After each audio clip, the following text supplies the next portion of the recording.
Yo, what's going on, my precious gems? Thank you for tuning in to Channel 4. I'm your host, Frosty Kones, and if you can't tell by the title of this video, we're going to be talking about some shit that has gone down in the Pokemon XYZ anime, more specifically, the Kalos League. Jay, or JYT Gamer, he did his own video on these thoughts, and I was thinking about doing a video myself. We actually had a lot of the same points, a lot of the same thoughts, I guess. It is a thoughts video. It's an analysis video, basically. But I wanted to go ahead and do this video myself and talk about a couple of other points that I felt about how the outcome of Ash's battle against Alain went, along with the overall the outcome of the Kalos League. Now, let's go. Before we get into it, I want to explain that, if for those of you that don't know, that in the Pokemon anime, you don't battle the Elite Four. You essentially go into a tournament known as the Pokemon League, and a whole bunch of trainers get together, they battle, and whoever wins becomes a champion of that region. In the Kanto League, Ash placed top 16 in Johto. It was top 8. Same with the Hoenn and Unova leagues, he placed the top 8. In Sinnoh, he got top 4. And in the Kalos League, he came up second or runner-up, which is really awesome for Ash. But if you haven't seen what has led up to this very moment, then you don't know why at least me and a couple other people that have seen this, are actually a little upset about the outcome. So let's talk about why he lost in the first place. They basically had a clash between Mega Charizard X and Ash Greninja. Ash Greninja did some crazy, as Jay put it, a Destructo Disc that he hurled at Mega Charizard. Mega Charizard did this crazy ass blast burn. It was a huge clash, and it was one of those standoff moments, and Greninja falls. Greninja just falls, and it's kind of bullshit, because they made Ash Greninja so strong. They made Ash Greninja so fucking strong for no reason whatsoever. He took multiple Leaf Storms, I believe. I think he took 2 Leaf Storms from a Mega Sceptile. He took Dragon Claws. What were some of the other moves? I don't think he took a Leaf Blade, but basically he took down a Mega Sceptile with a Water Shuriken. Water Shuriken is such a weak move, and in the anime, he only throws at max 2. Like, it's supposed to be a hit up to 5 times move, but only ever lands 2, ever. And most of the time, it's going to be just one giant Water Shuriken. I think I'm going off on a little bit of a tangent, because I also wanted to explain that throughout Ash's journey of trying to become a Pokemon Master, he's grown, he's evolved himself as a trainer. In Johto, in Kanto, and especially Hoenn, for some reason, he was a terrible trainer. He started stepping up his shit in Johto. He got kind of stupid in Hoenn, but I think that's because, like, they had brought in the new abilities mechanic, and so that's kind of a little bit of a learning curve, but it didn't really like, it's not a really huge factor in the fact that Ash was still a terrible trainer. But in Sinnoh, he became an all-star trainer with a pretty badass team. Unova, I didn't really watch. I did watch the Unova League, but I don't know, it didn't leave an impression. It was like he was supposed to have lost. I don't know. In Kalos, the whole region of Kalos, they've set him up to be this seasoned trainer, this trainer with a whole bunch of, like, battle expertise, and unique battle styles, and cool like gimmicky tricks that he always pulls up his sleeve in the pinch of the moment. But in this last battle against Alain, it's like it came down to pinch hit, and he just fell. To go into this in detail, the Mega Charizard, before he Mega Evolved, took a Thunderbolt. I always want to say Thundershock. He took a Thunderbolt from Pikachu. He took a Quick Attack, and I believe he also took an Iron Tail from Pikachu. He only took a Quick Attack and a Thunderbolt from a Pikachu, and then he took Cut, Aerial Ace, Water Shuriken, and I want to say he took another Cut from Mega Greninja. Ash Greninja, and not to mention the giant water shuriken at the very end. And it just doesn't make sense. It does make sense for two reasons.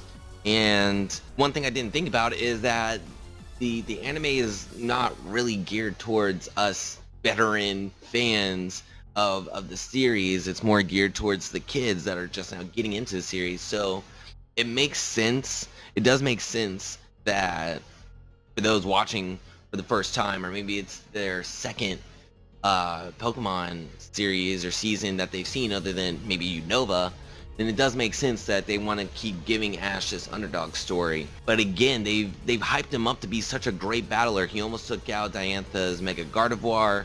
He would have taken out Ash's Mega Charizard in Ashelon's first fight, but they didn't have control over the synchro, whatever the mega evolution, whatever this Ash Greninja thing is. Like, they just hadn't mastered it yet, so Ash just passed out prematurely.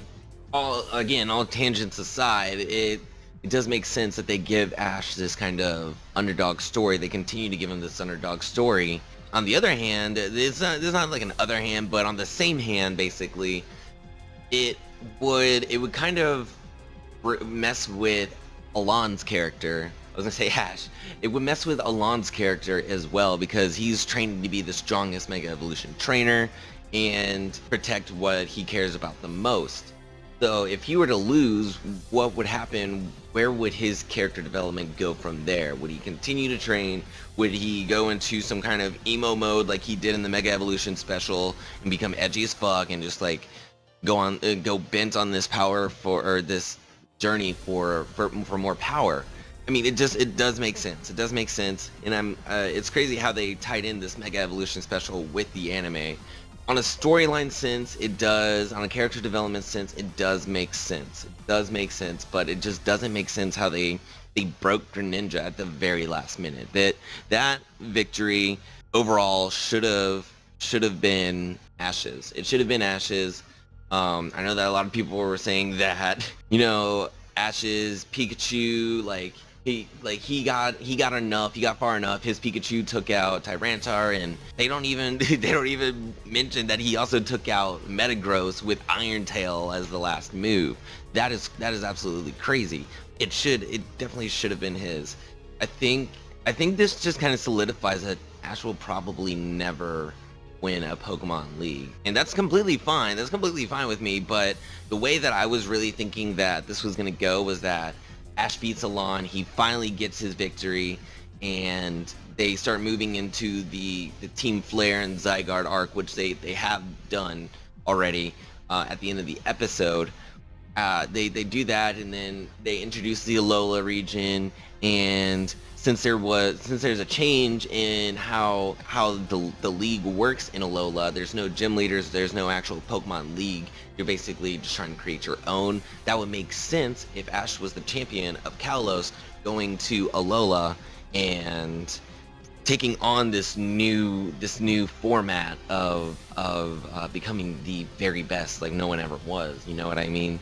I don't know. I'm very torn up about this loss. Again, he will probably never become a champion. He probably will never become a champion. It does suck, but it's just the way it is, and especially with the way that Pokemon wants to keep the series going. It's like, and I do understand, like, where would the series go after Ash becomes a champion other than the route that I just described not too long ago. Just he finds this new way of rising up to the top, and maybe with all these rumors of Alola being like the last region, the last installment of the games, that would make sense, where the last one, it's like everything is completely different, and then maybe at the end he doesn't end up making his own Pokemon League, or maybe he does, we don't know. But I don't know, I think that kind of covers everything that I wanted to talk about.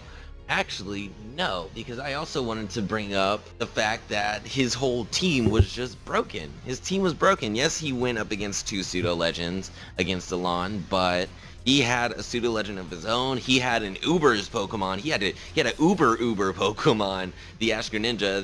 The pseudo was Gudra. He had Talonflame. He had Hawlucha. Just click something. He had Hawlucha, Pikachu, and then what was the last one? Oh, Noivern.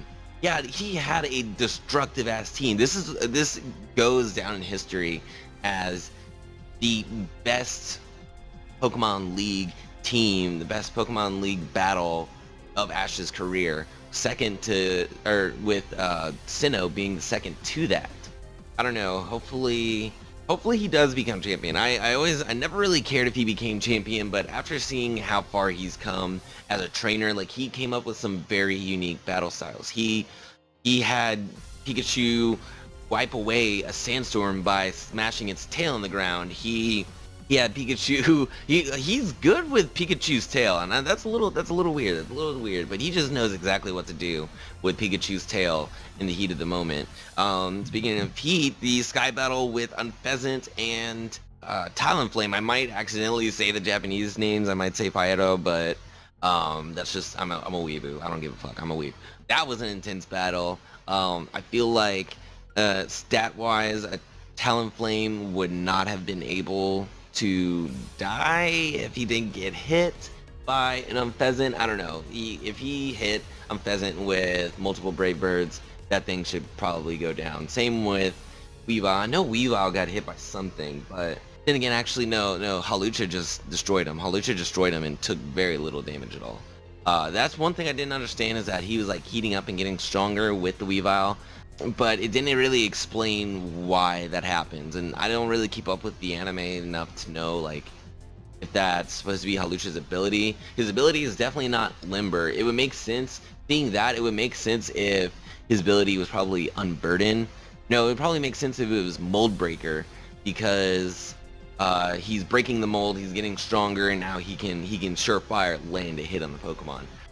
It probably wasn't Unburden because they don't really give hold items in the game, so or in the anime, so it would make sense for it probably to be Mold Breaker. But I think I'm kind of rambling, and I'm sorry if this video was kind of all over the place, but there were just some things that I just wanted to get out. But definitely let me know what you guys thought about Ash's battle in the Kalos League down in the comments. And yeah, I think with that I'm gonna go ahead and get up out of here and bounce. But definitely leave a like if you haven't already. Leave a like for the video if you liked it. And if you want me to do more thoughts on the anime, then definitely be sure to let me know. But I'm gonna get out of here and bounce. Go ahead and hit subscribe if you haven't already. Add yourself to the stash of gems. Check me on my Twitter and Instagram links. And I'm gonna get up out of here and bounce. So thank you guys for tuning in to Channel 4. I'm your host, Frosty Kones, signing off. Peace.